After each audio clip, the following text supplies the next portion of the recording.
and its interim director, Dr. Katrina Strani.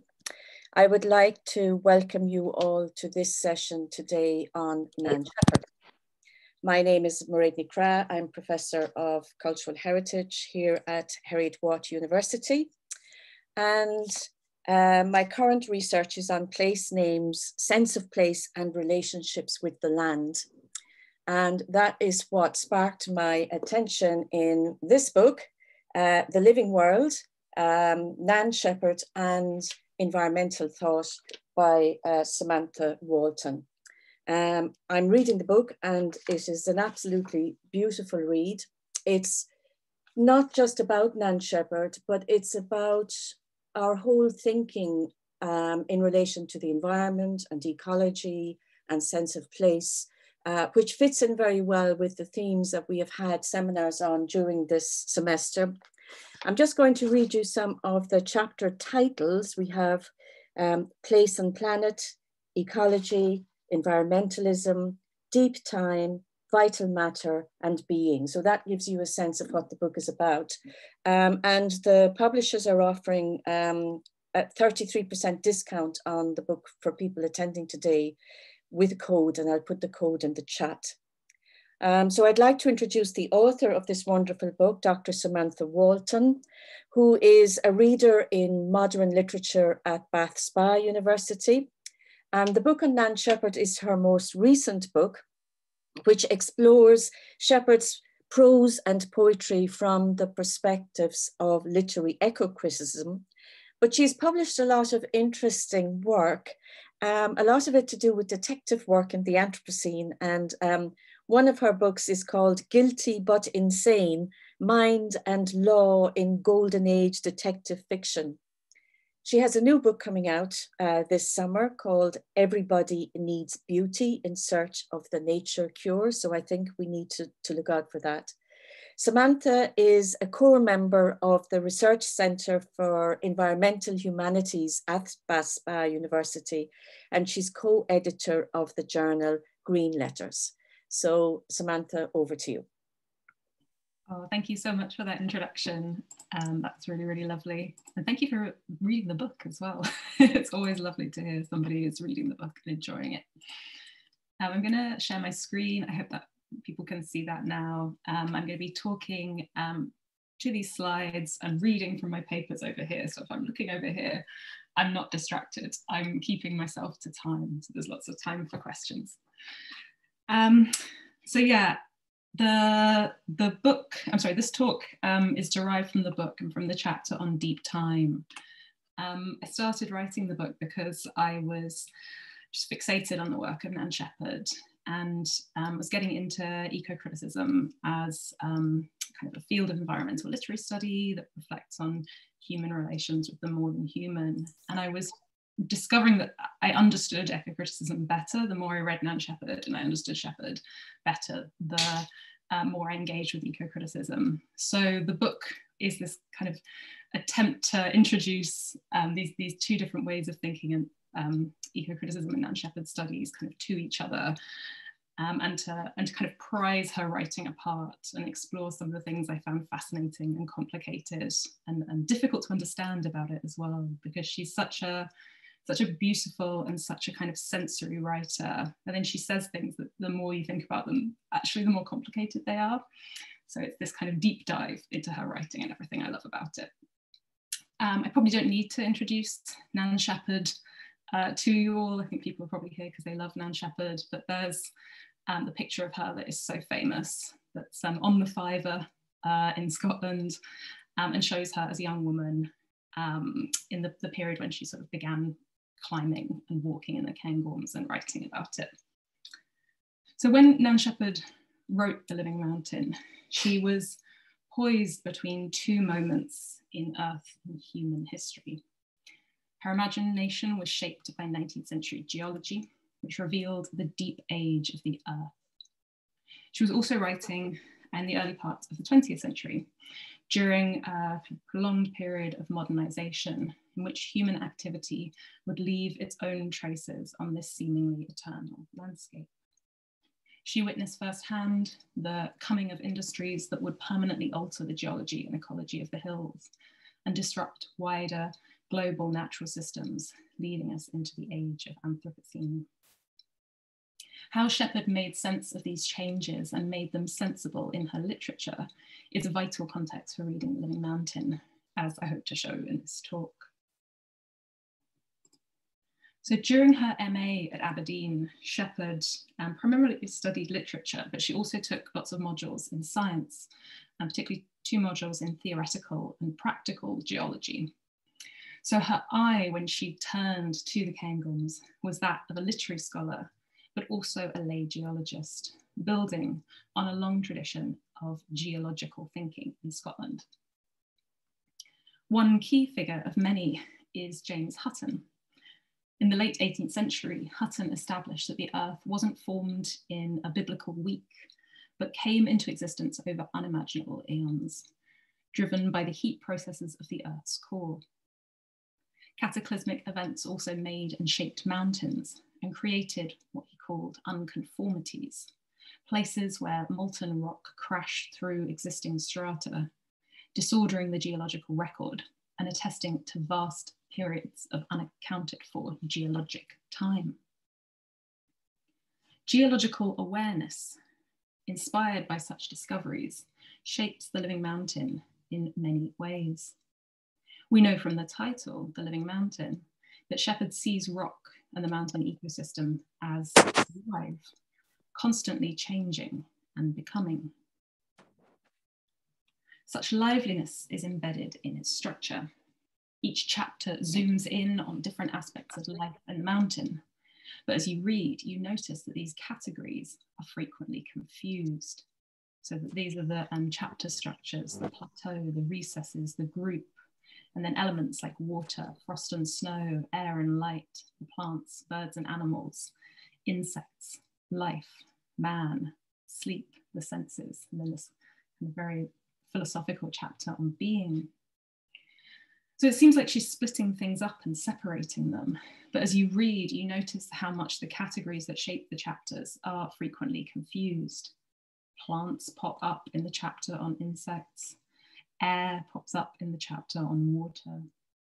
This entanglement has led Rob McFarlane to claim The Living Mountain structurally embodies ecological principles.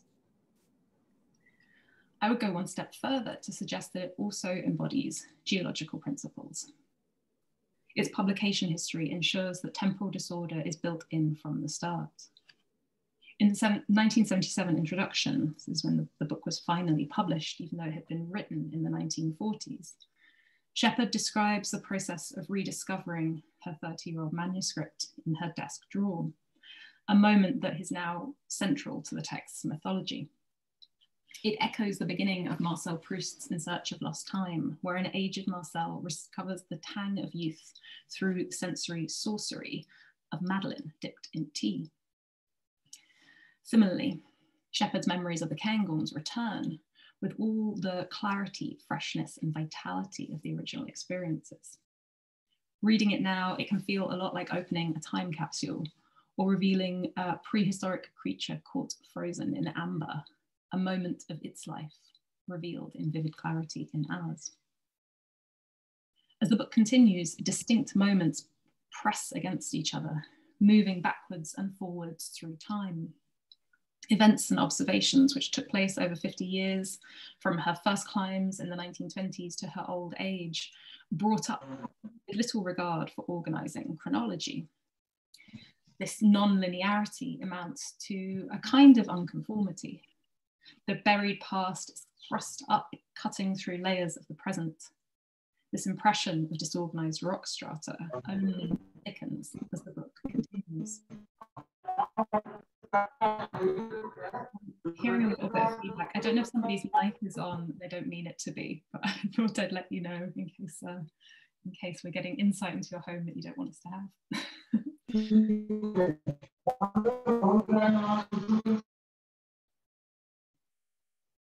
Okay, I'll carry on. Multiple timescales are also tangible in the place itself. The moors and glens have been marked and rubbed as a palimpsest with records of journeys and inhabitation visible in paths and cuttings, the ruins of homes and the layering of place names. Historical traces are then placed in the context of a gaping deep time. The Thieves' Road runs south from Nethy through prehistoric glacial overflows, she tells us. Multiple temporalities telescope and move in and out of focus. The shepherd is brought into physical and imaginative encounters with multiple and overlapping moments in time. Presence in the mountain makes her a participant in its life and tentative witness to its modes of becoming. But what does it really mean to live with deep time? And how did her literature of geologic witness differ from what had gone before? And to what end? James Hutton's collaborator, John Playfair, was amongst the first to try to describe the really new and disturbing experience of seeing the age of the earth, really witnessing deep time. He describes it: the mind seemed to grow giddy by looking so far into the abyss of time. Physical and emotional states of vulnerability produced imaginative overload for these first deep time witnesses. They felt astonishment, and many of them described this kind of closing down of awareness by what artists and philosophers would later come to call the sublime.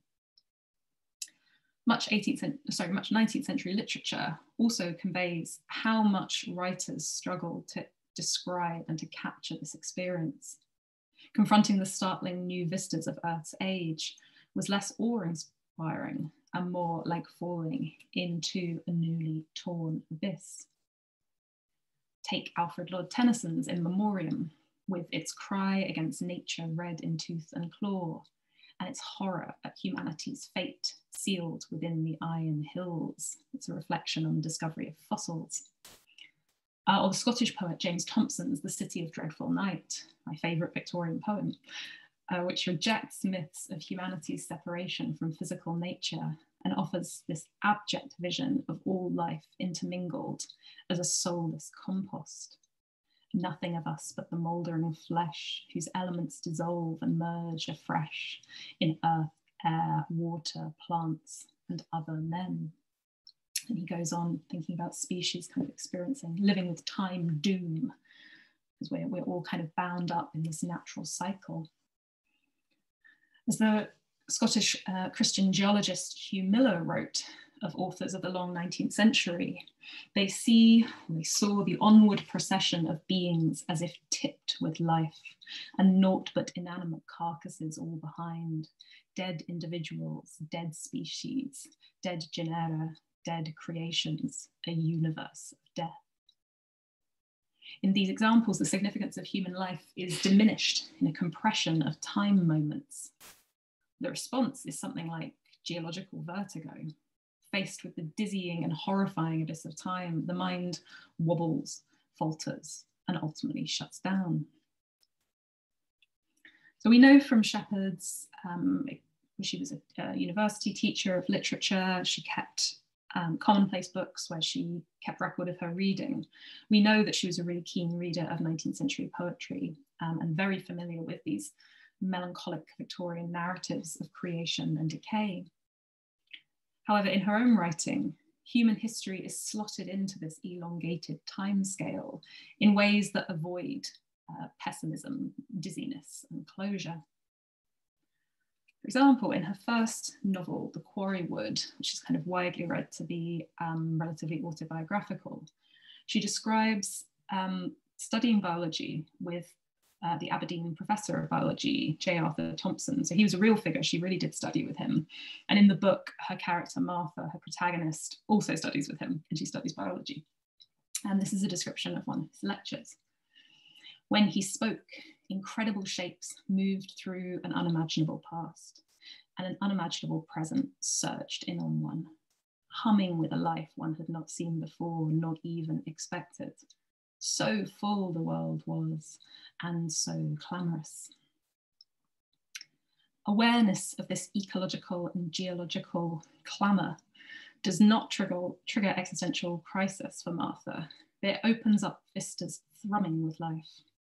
It is a cataclysmic and transformative moment in Martha's education, as her thrill at the jostling exuberance of life and this record of innumerable epochs, this unimaginable past, does not diminish her, but ultimately expands her horizons. Shepherd's writing is defined by such experiences of openness and opening, which we might call geopoetic. So the term geopoetry actually originates in the sciences. And the American geologist Harry Hess was trying to advance this new theory, this quite radical theory about plate tectonics and seafloor spread. Didn't have any hard data to prove his point, so he tried to engage readers in an act of creative speculation, a geopoetic moment of imaginative audacity. The need to bridge the gap between what Hess determined as scientific and poetic mindsets was, he claimed, necessary for all creative scientists. More recently, the poet Don McKay has adopted geopoetics to connect the scientific imagination with the work of writers. This space of conjecture and wonder, he claims, is shared with poets and promotes astonishment as part of the acceptable perceptual frame, making it legitimate for the natural historian or scientist to speculate and gawk. Combining poetic and scientific ways of approaching the world, geopoetry also aims to make deep time sensible, altering the observer's sense of both the thing seen and kind of opening themselves up to the world in the process. As Don McKay puts it, one feels one's thinking stretch as it takes on remote possibilities. That stretch is, I think, not only epistemological, having to do with knowing, but ontological. It involves wonder at the manifold possibilities of being in general, and these beings in particular. I think geopoetics offers a really useful lens for understanding Shepherd's writing about the mountains and about deep time, and the effect of both on the body and mind. It's a very tactile book. She handles stones, she walks with her bare feet, she tries to press a running stream back with her finger and watches water slowly freeze, all to kind of feel her way into knowledge of the mountain and also knowledge into the operation of time and other forces like heat, cold, wind on the eternal rocks. She listens. Hearing the roar of nocturnal storms, Shepherd reflects how in towns and cities mankind is sated with noise. But up here, this infinitesimal cross-section of sound from the energies that have been at work for aeons in the universe exhilarates rather than destroys. The human becomes an aeolian harp with geologic sensibilities.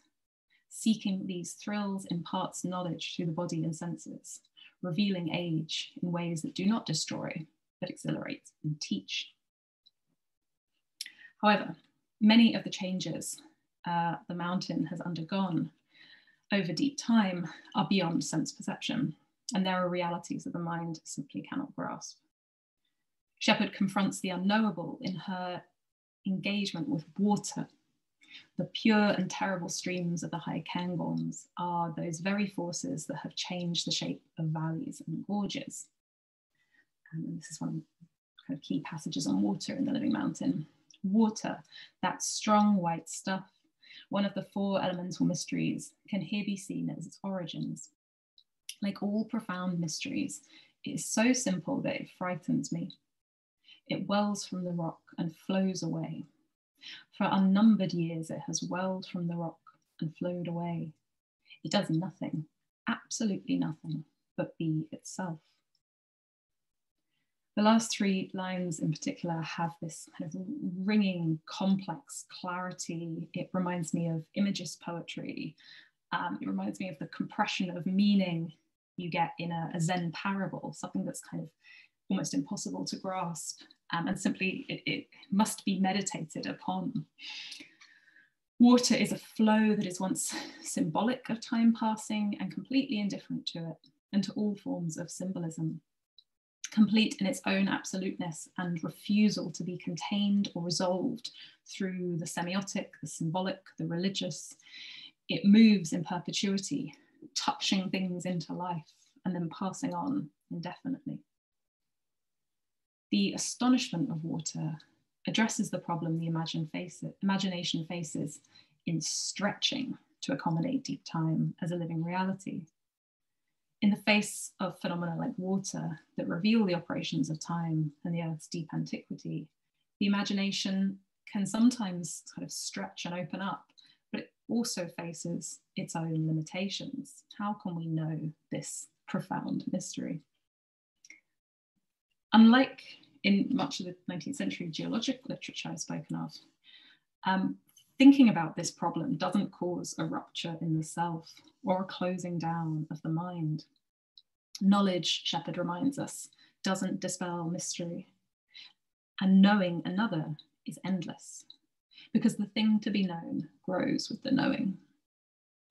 While the sciences pursue more fixed and final forms of knowledge to pin the world down and to save the wobbling human mind from confronting realities that are bigger than it can grasp, Shepherd delights in all that is unknowable. The mind doesn't wobble or despair. It experiences a kind of gradual expansion in a relationship or dance with the thing that it is trying to know, which also grows in turn. I spent years trying to kind of work out what I mean by this, and the picture I always end up with is this kind of double vortex where you're getting bigger and the thing's getting bigger, and they're both kind of getting bigger almost indefinitely.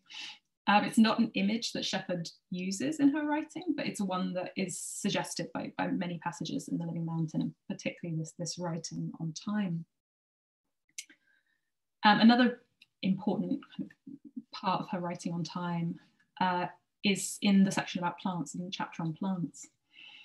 So on the Cairngorm Plateau, she finds heather, miniature azalea, saxifrage, and the alpine milkfetch. From their hardy roots, she can tell that these deceptively delicate flowers are persistent, but how persistent they truly are is revealed by the expertise of botanists. Scientists tell me that the alpine flora of the Scottish mountains is Arctic in origin, that these small scattered plants have outlived the glacial period and are the only vegetable life in our country that is older than the Ice Age. But that doesn't explain them. It only adds time to the equation and gives it a new dimension. Scientists are a source of knowledge, but the facts they share do not make deep time easier to grasp. Species hierarchy established in the Enlightenment scientific taxonomy classifies plants as a lesser life form than the insect, fish, and mammalian. Plants do not or should not think, move, or feel. Their lifespans are supposed to be brief, their deaths inconsequential. However, the beautiful, according to Burke's aesthetic schema, is revealed in the Cairngorms to be the sublime in disguise. And the fragility and freshness of the tiny flowers she finds is a misleading ornament to a more than human wisdom gained through thousands of years of survival in the most inhospitable of environments. Plants discombobulate with their age and also their very modes of being. Plants not only think in plant-like ways, they move too. This can be slow or very fast indeed, as Shepherd observes, when sundew and butterworth eat the insects. Observation of mountain plant distribution. This is a quote from an ecological writer, not from Shepherd. Observation of mountain plant distribution reveals that vegetation is still migrating in response to the retreat of Pleistocene glaciers 10,000 to 20,000 years ago. Between object and subject, animate and inanimate, earthling and alien, the time experience of plants tests the limits of the imagination and interspecies empathy. As Shepherd puts it, her mind boggles as the plants shift from the twee centerpiece of Victorian posy to time travelers whose grasp on and of mountain survival across geological epochs vastly overreaches that of her own species. I can imagine the antiquity of rock, but the antiquity of a living flower, that is harder, she writes. Instead of panicking, Shepherd experiences humour, surprise, fondness, and awe. In essence, a kind of charmed humility and an acknowledgement that there is a limit to her capacity to know. limit to her capacity to encounter and apprehend deep time, in spite of technical observations. At least she is not alone in this. The scientists too have the humility to acknowledge that they don't know how it has been done. To end, I'd like to think a little about how we might read Shepherd in the Anthropocene.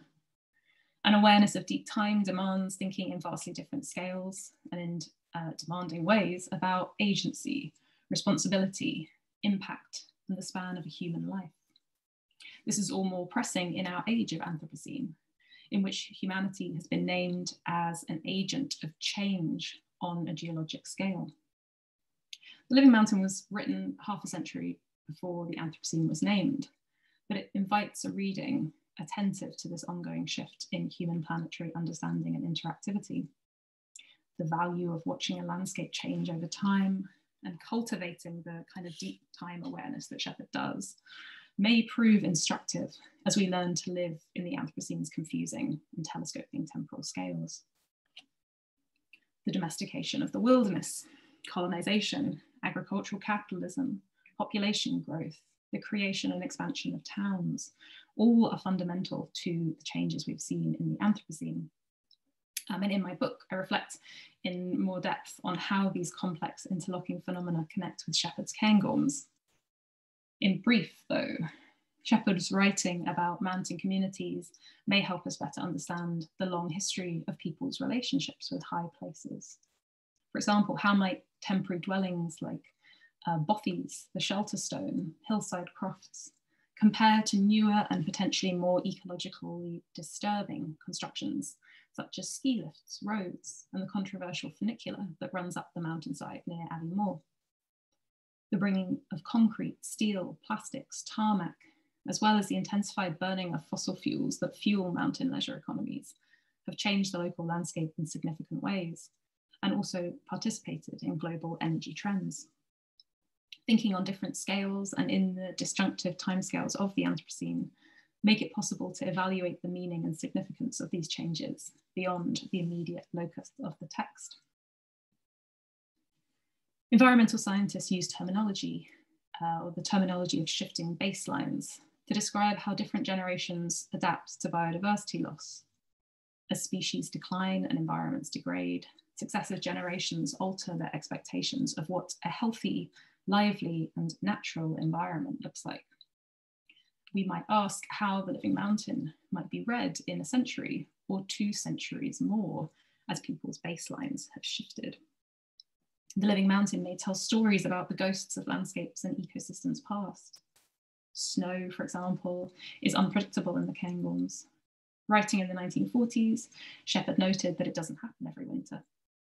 While one remarkable summer, the particularly hot one of 1934, melts the snowdrifts that linger in the high valleys that she had thought eternal. It is still possible to see snowdrifts and sheets of ice tucked into unexposed clefts in the rock of the cairngorms in early July. But what sense might a future reader make of the Living Mountain if winter no longer brings snow to the cairngorms or blankets mountain communities for longer and more dangerous periods, as took place in early 2018 during the Beast from the East, when freezing storms from a warming Arctic caused unpredicted disruption across Northern Europe. What about the multiple species that she describes living in intricate interconnection in the mountains? Shepherd's meticulous and tender descriptions of plants delight, but the alpine flowers that offered her a unique window into deep and vegetal time now have their very existence threatened by climate change and warming weather. Will the passages that now bring joy and insight be read with grief as elegies in a half century, as history in a century more, as fantasy in 200 years?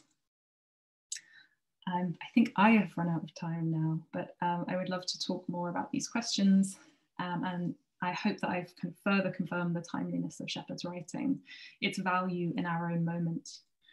The Living Mountain to me provides this perfect example of literature that is not so much predictive of the future, but has been unwittingly written for it. And yeah, I know that working with this text has helped me kind of think more clearly and more ethically about so many of the environmental problems that we face today. Thank you. Thank you, Sam, for the very, very interesting talk. We have some time for discussion. What is the best way for people to join in? There is a reactions button at the bottom of the page where you can put up your hand, but that depends on my actually seeing your hand. There is a participants button, but I don't think that allows you to raise your hand. But maybe if you put in the chat, if you'd like to come in, that would be the easiest way of us handling it. I'd like to begin with a comment and a question from myself while people are thinking, and that is, I find Nan's interest in both science and the humanities very interesting, and I think scholars today, or university students, are very deprived because they seem to go down one route or the other, whereas in fact the kind of thinking we get from Nan Shepherd has been inspired by her engagement with both the arts and science. But a question I have, and it's one thing you deal with in the book actually, is what would you say to people who say Nan's work is very parochial? And if you're interested in the cairngorms, well, it's very interesting, but unless you are, it's really not relevant. Oh, lovely question. Just to pick up on the first thing, you know, how interdisciplinary she is. I mean, that is such a facet of Scottish degrees at that time, that she did study literature, but you know, she took all of these modules in a variety of sciences. I have her curriculum. I think I list her curriculum in the book, but a very helpful librarian at the University of Aberdeen told me just how various her degree was actually, and how synthesized these knowledges were. And yeah, it's a huge shame that our degrees are so narrow that writers aren't also scientists that often. Yeah, and in terms of the parochial, I deal with this in my chapter on place, and thinking about how the idea that environmental action kind of has to kind of come from this ethics of place is very useful as a tool for kind of Indigenous land rights claims for a start, and very useful as a tool for like working people and people who've been deprived of land, you know, land that's been sold and kind of alienated. But it's when it's kind of used as an aesthetic or an ethic in literature, it can also become very restrictive. It can become kind of curiously parochial, as you say. It can become anti-migrant. It can kind of play into forms of kind of ecological fascism. It can become really dark very quickly. And what I love about Shepherd's writing is that she is a walker in the cairngorms, but she is not a native. You know, she lives in Aberdeen. She is learning this place, and she's learning from the people that live there. And she doesn't think her knowledge is more important than anyone else's. At the same time, she knows that everybody's knowledge is partial, because the thing cannot be known. It is too complex, and all the different perspectives that are brought to place make that place bigger. You know, it makes that place bigger than one